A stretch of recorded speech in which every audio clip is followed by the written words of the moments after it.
All right, it's Hump Day with Haines, Wednesday, May 6th. Sara Haines is here. Hello, Sara. Hi, Brian.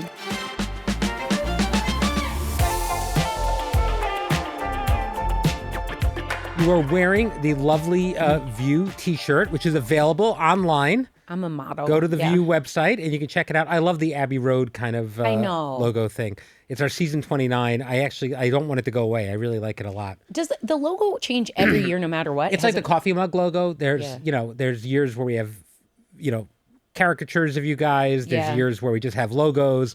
30 next year, I got to do something special. So there's a lot of talk. I really like this one. I like it too. We actually now have a display in our office of every single View mug. Do you? Yes, from the very beginning. I gotta come see that because I've never seen some of those early ones. Including some of the ones that changed, where the host changed like a day after the mug came out. So that was brutal. Yeah. That was brutal. That was rough. Thoughts before you put out the mug. Well, things are... It happens. Yeah, it happens. Our spring collection is live now. Find the link in our episode description. I know how much the audience enjoys when we sell things. Yes. Okay, so... let's talk about the top of today's show because it calls back to yesterday's podcast, as all important things do. There's some seating shenanigans going on. Explain what happened. So, I don't even know where to start. Joy gives me a hard time, or Reese, as of late, she's been upset with me because whenever she sits down, I just hold the back of her chair. Yes. I've done it forever. I don't remember a time I didn't do it. And I know this because I've been reading about it in the comments, how lovely Sara is, what a nice girl Sara is. She's making sure Joy's okay. But you also know I've done that for so long. But now I think Joy's gotten wind of it. So Joy got wind of it, and what bothers Joy is that although we're all aging at the same rate and no one gets off that train, she doesn't like to feel old. The implication that you are in some way... she's feeble in some way and you're taking care of her is what is annoying. So. And we both know Joy could maybe kick your ass. It'd be close. Joy could scratch my face off. Yeah. No, but where this comes from, there are two things. First, I'd like to point out what Joy knows firsthand. She did fall getting into a chair as it turned because those chairs, she's little. And what she does is she's supposed to me, when you're stepping up to a chair, you need to lift up. She squishes into the side and then she side saddles it. Yeah. If she pushes off to get the other cheek on, she pushes against the chair, doesn't go up on the chair. And I cannot stand by and watch that happen. Well, this is why the chairs don't spin anymore, by the way. Because of that fall. But the other thing is, it's just, I'm the same way with my parents, and I'm the sandwich generation, so I'm watching my parents. One, I could argue I did this when they were 50. We always just take care of my mom and dad. And my dad raised us with some deep military things. He's the type of man that will never sit if you approach our table. And there are things that are so ingrained in how I was raised.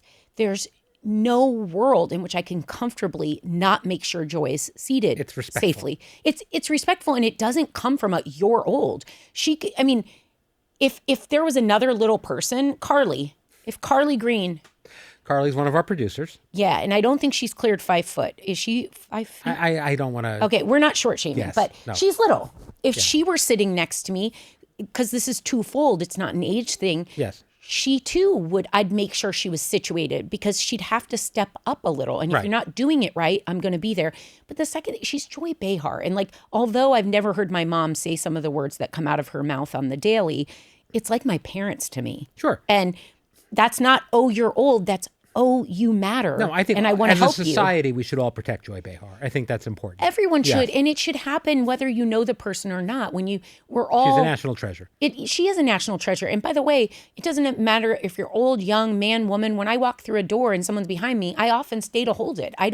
It's just the way I was raised. Okay. So Joy told me one day, without the podcast or anything else, she goes, Sara, they're saying I'm old because you hold the chair. I go, or because you help me into the chair. And I said, I don't help you. I hold the back to make sure it doesn't move when you scooch into it. And she's like, yeah, but they think I'm old. I'm like, does it make you any older or younger by addressing this? Does it make you safer sitting? Yes. So I will continue to do it. All right. I threatened her. I said, I will not stop doing it. And so I just try to make it so she doesn't see. This may come to fisticuffs, which does actually bring up another topic I wanted to talk to you about. I guess the show's doing well when people are paying attention to all the nonsense, because there were several dozen articles about you and Whoopi slapping each other in the middle of an interview. Can you explain what happened here? So the only reason, one, it got any headlines is Whoopi Goldberg's involved. Two, usually I'm the only one slapping Whoopi. Whoopi doesn't hit back normally. We do have to talk to you about keeping your hands to yourself in general. I know. I'm a feeler and it comes out. But usually those moments, and they happen a lot off camera, where there'll be something I've talked about with Whoopi, or she'll, because we're often having conversations about journeyman actors, and I'll ask her, what do you think of this? And she has so much insight into the business. It's her business. But she also knows so many of the people that come on the show and has histories with a lot of. Comes on the show. So I love just gleaming that little bit of color she adds to everything, that who else gets to sit like less than a foot from an EGOT, a legend, pretty cool. An icon. So I literally get that access. So sometimes on TV, someone's saying something, and that day I'm forgetting who was here that day. Do we even know? I can't remember. But someone said something, and it was something Whoopi had said. So I hit her like... Oh, it was Kate Hudson. So she said something, and I hit Whoopi like, see? And she jokingly hit back and like quit hitting me. But it's always like a bit with her and Joy. So I just like hit her back again, and then she didn't. And I thought, who's going to be the bigger person here? No, it was literally like love taps. So in the middle of Justin Theroux and Kate Hudson's interview, the two of you are acting like having a two-year-olds. Full side convo. Slapping each other. The amount of times Whoopi does, though, like we talk, because we aren't running line, like this is who we are. Commercials blend into show, blends into commercial, blends into weekend, blends into week. Like, we don't stop. And sometimes that drives Whoopi crazy too, because we'll be yapping on the side while she's trying to do her intros. I came up to you and Alyssa yesterday on a commercial break, and you're not fighting, but arguing about a hot topic. And I'm like, move on. It's over. We're in commercial. But the thing is, when the exercise of thinking about these topics comes into your head and you're coming up with what you think, there are ones that are very clear to you, and a lot that there probably isn't a clarity, and you have different opinions. So TV and this show specifically, those segments are never as long as they could be in an enriching conversation, just because that's the medium. But I'm not done, and most of the time we aren't. There are so many times where you've seen Joy and I going, like, what about this? Or Sunny. Or Sunny during an interview. She'll continue the interview on the commercial break. Yes. So it's almost like dangling something interesting and topical, and then just saying, oh, commercial, stop. Like, but it's still in us. These are our opinions. It's our consumption of the world. We're built differently. Going back to Joy, I was talking to her yesterday about marrying Steve and found out that she proposed to him, which is kind of tracks, I think. It totally tracks. And I jokingly said, what did she say? Like, should we do this? And the producers were like, that's exactly what she said. She turned to him and said, maybe we should get married. She's so pragmatic and practical. Yes. And that totally has Joy Behar written all over it. This led me to think about the rest of you and wondering how you were all proposed to or proposed. And I was wondering how Max proposed. So the story is like a fine wine that gets better in time, because I never wanted nothing public. I always wanted it to be private and intimate. But I always thought it'd be really thought out. And one day I wake up and I was on the weekend Good Morning America show. So my days off are Mondays and Tuesdays. On a Tuesday morning, around 6:30, I'm on the couch, we were in the bedroom, and all of a sudden Max is on his knee. And I was like, oh God, is this happening right now? Like, I'm in my pajamas. I haven't brushed my teeth. Like, it's a Tuesday. Like, what the hell? He proceeded to propose. And I remember, I wish I could find, I thought I wrote down or tried to get his remarks, because I never wanted to forget what he said to me. And I forgot what he said to me, but it was beautiful. I said yes. And I didn't know how to address it with him. Like, obviously the biggest thing happened. I was so excited and glad he did it and having all the good feelings, but then it was like, it was a bit random, He then proceeded to tell me, and this is like so many stories and things we misunderstand or don't have context for. He had said he wanted to ask me, and he had the ring. And there was a day where we were watching Breaking Bad, and we were sitting on the couch doing one of our ritualistic, one of the most romantic TV series ever. Meth brings people together. It's true. But we're sitting on the couch, and I think we were eating something, and he turns to me and he's like, I admire you or something. He said something sweet, like or I've always respected you. And then he started to say one more thing. He had to remind me I did this. Then he said something like, for as long as I've known you. And I was like, Max, please, just wait till the end. Like, I shut him down. Sure. The next time he wants to ask me, I'd had a fight with my mom. And this is very insightful of him.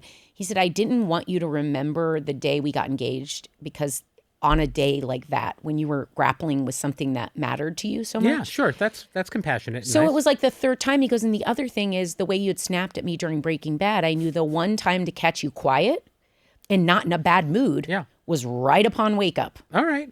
And I was like, he's a pragmatic, practical guy. He is. It told me so much. But the longer it goes and the more I'm actually married, it's like so many things you look back on. That is really, that story and how that worked out is so us. Yeah. It's so us. And life, I always say life will surprise you for better and worse. I might have thought I wanted a certain way, but that actually is exactly the way it should have been. Were you surprised or were you expecting it?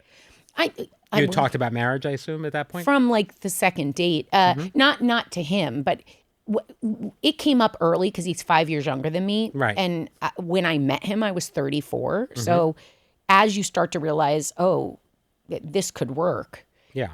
You don't have the time of, we want to be engaged for a year, we want to be married for 2, then we'll have kids. If we had any shot in my mind of having kids, 34 was not young to start. And that was when we were meeting each other. So by the time we got married, I was 37. So the timeline was always a little speedy. He had asked, we decided we might move in together. And the one caveat I said is, if there's any part of you that doesn't think this is going to last, I can't move in and take the next step. You don't have to ask me to marry you right now, but I need to know that's where we're headed so far if I'm even going to live with you. And he said, absolutely. Okay, so then at that point, you're just looking for the moment then. Yeah. And it was cute though, because even when I remember one day, he picked a Tuesday because he said, I also wanted you to have the rest of the day to enjoy. Like he had put a lot of this is the funny part is the thought I wanted was not the way it played out in his very thoughtful approach. Right. And again, that is marriage. Yeah. See, I respect it. I mean, I when I proposed, I did like the cliche TV producer, like fireworks. Well, something like that. Elephants. I went all out. Like, but I mean, not like a public display, but I tried. I had a lot. I had tell me everything because I know there were like flower petals and candles and yeah, that's what there were. There were flower petals and candles. Exactly. And no, did she know it was coming? No. So we had been dating for a year, and we also were talking about getting married. Okay. And I figured she was expecting me to propose around our year anniversary. Okay. So I did a fake out night where I took her to like the cliched proposal restaurant in the city, One If by Land. You know One If by Land? Yes. Yeah, it's gorgeous. Like every night you go in there, 20 people are getting engaged. Yeah. So I did that, and I sent lackadaisical flowers for our 1 year anniversary that were like half dead, and then I didn't propose at the restaurant, and really just threw her. In retrospect, she apparently wasn't paying attention to any of that, but this was all my plan to like throw her off. And then the next day, I had worked out with her friend to come in and take her out for the day and get a manicure just in case for the ring and stuff like that. That's very thoughtful. And I arranged all that, and then I did rose petals in the hallway leading up to our room, and I had a song playing timed from when she walked in, and like 150 candles. I stole it from like an episode of Friends and a bunch of other stuff. But that's good for you, B. Yeah, it wasn't bad. And then we went to Tavern on the Green and stayed at the Plaza, and it was a nice. You did a whole thing. I did a whole thing, but I'm a TV producer. When That's did what we you do. know she was the one? I think she told me pretty early that she was the one. And that was it. Brian, how long have you been holding on to that? No, that was new.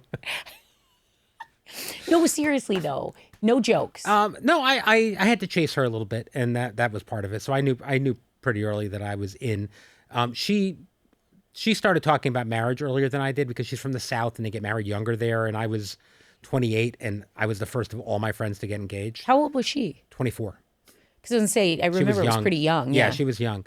So she was 24 when we got married and I was 28. And so we started talking about it a little bit, and then it just kind of happened really fast. But I knew early that I wanted to. That's so cute. Yeah, I'm adorable. You're adorable. Well, Jamie Lynn Sigler was here with us yesterday. Oh, yeah. Tell us about the person that came up to you in the audience afterwards. Oh my gosh, Brian, I never told you. No, to Jamie. Oh my gosh. So Jamie Lynn Sigler is here, and she's here for her book. And a lot of the talk was the theme, the through line was she was diagnosed with MS at 20 years old. Right. And nobody had any idea. No one for 15 years.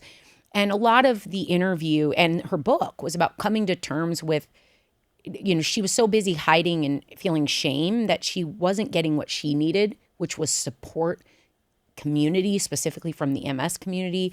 This is an illness that affects people so differently that without people to talk to, I mean, what a burden, Really powerful interview. She's a beautiful soul. We finish. This woman, I go up to take a picture with some Iowans from the crowd, and I'm coming down. As you often do. As I often do. And they were from my hometown of Newton, Iowa. So but I walk down and this woman kind of, security's walking with me, and this woman kind of grabs my hands, and I could tell she was upset.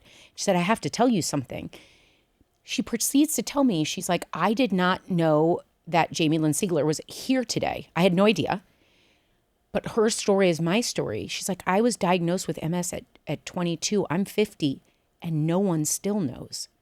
Oh my gosh. And like, she was shaking, and I was like, oh my God. And I didn't even know what to say, but as I looked at her, I said, I hope you heard through all of that at least heard that you don't have to do this alone. And that community is there for you. And so much of her message was, Jamie's was speak up. Right. Like, there's help. You don't have to do this by yourself and all the things. And it just weighed on my heart. She's like, please tell her. And I was like, I'm going to go find her. If not, I'll tell the producer. But I also said, you hear the term God winks, like moments. I looked, and in that moment, as she's telling me that, I'm thinking, oh my gosh, in some ways, this was about, happens to be there. Yeah. This was about her, this View audience member. She's the one that needed to hear it. And she was right there in the audience. It just was a heavy moment, but also a beautiful one, because I hope that woman leaves and takes that message to heart, that it is her story, and it should read like Jamie Lynn, that you need to allow people in. Well, I was thinking yesterday when she was talking, what an important voice she is for people that are going through this, and that how much she could have benefited from hearing from someone like her.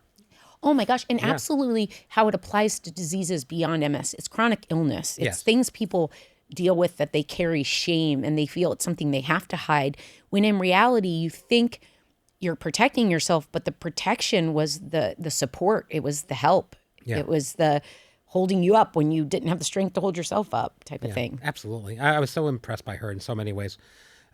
We showed a young picture of Jamie, and she said that she wrote the book for her younger self.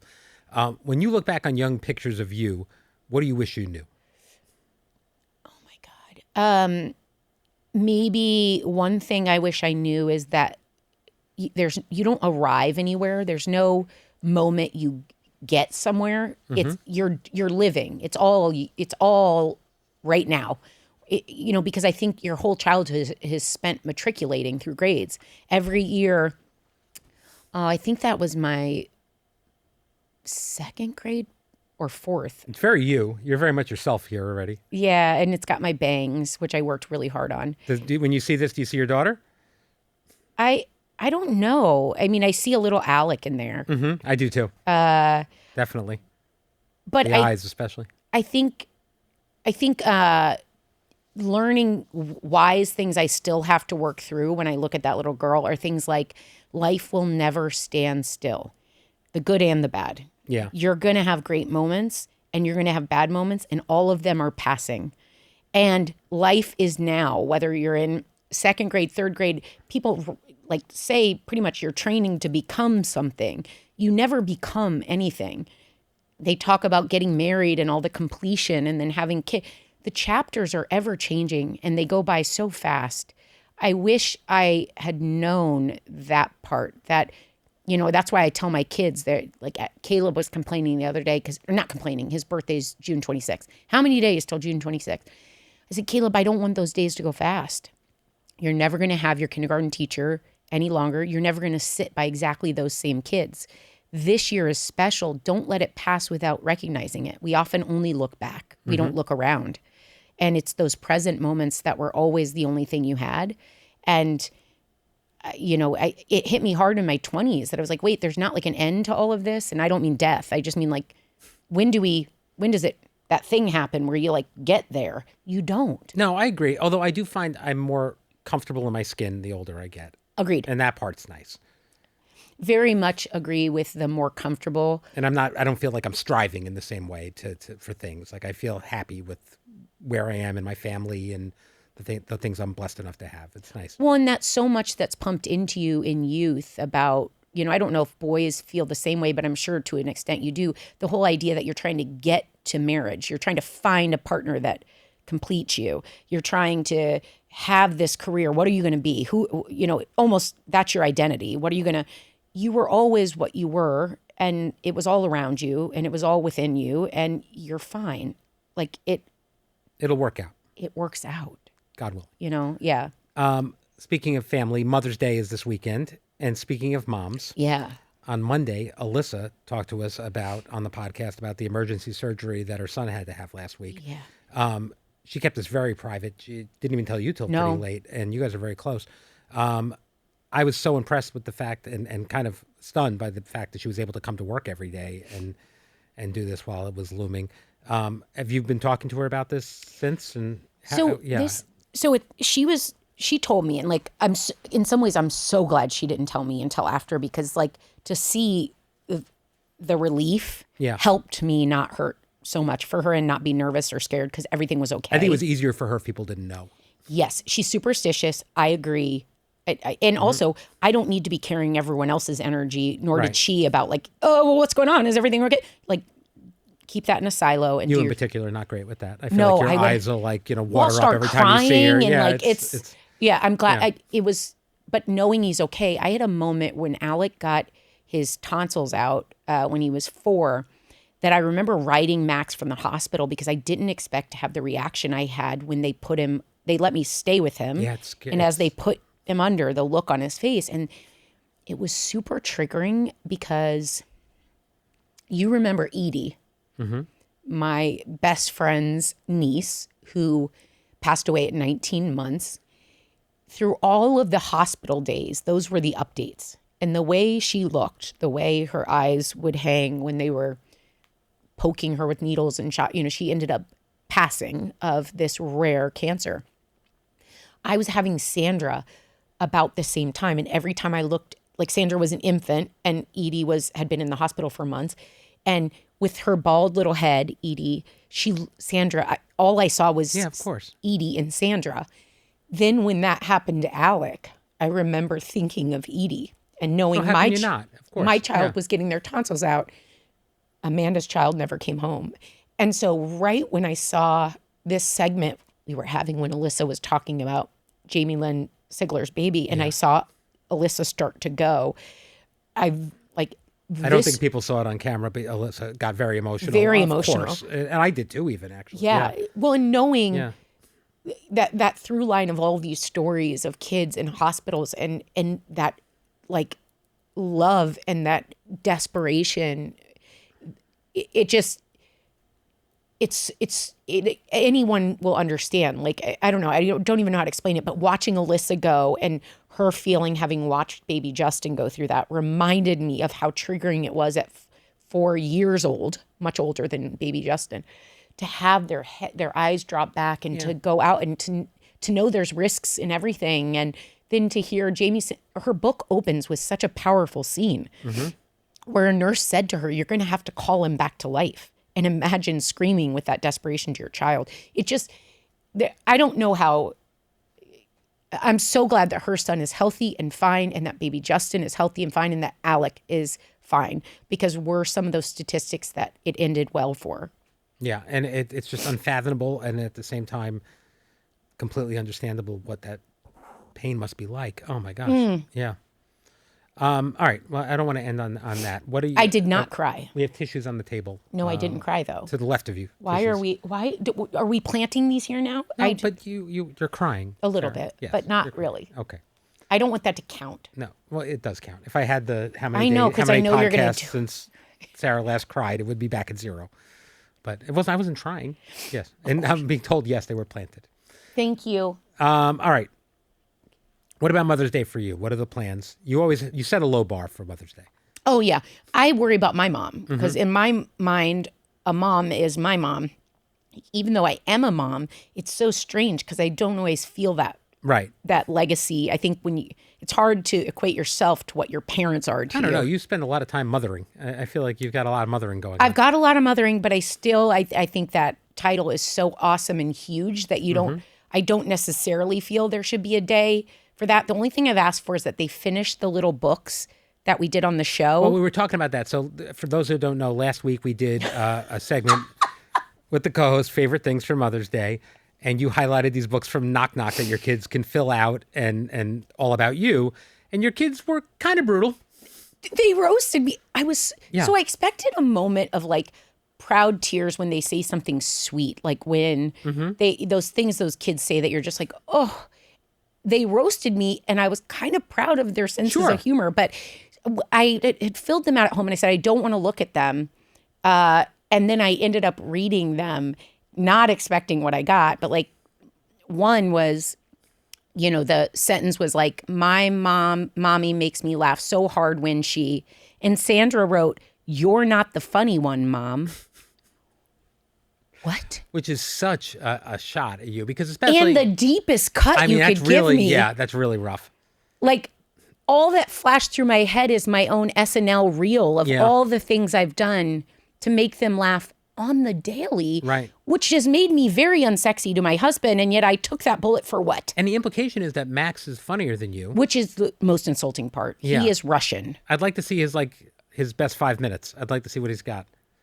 The fact that it was a 2-person game and I lost to Max. That's a rough pull. I can't decide if Max wrote that, but. And then Sandra did. Then the other thing was, I love it when my mommy makes ...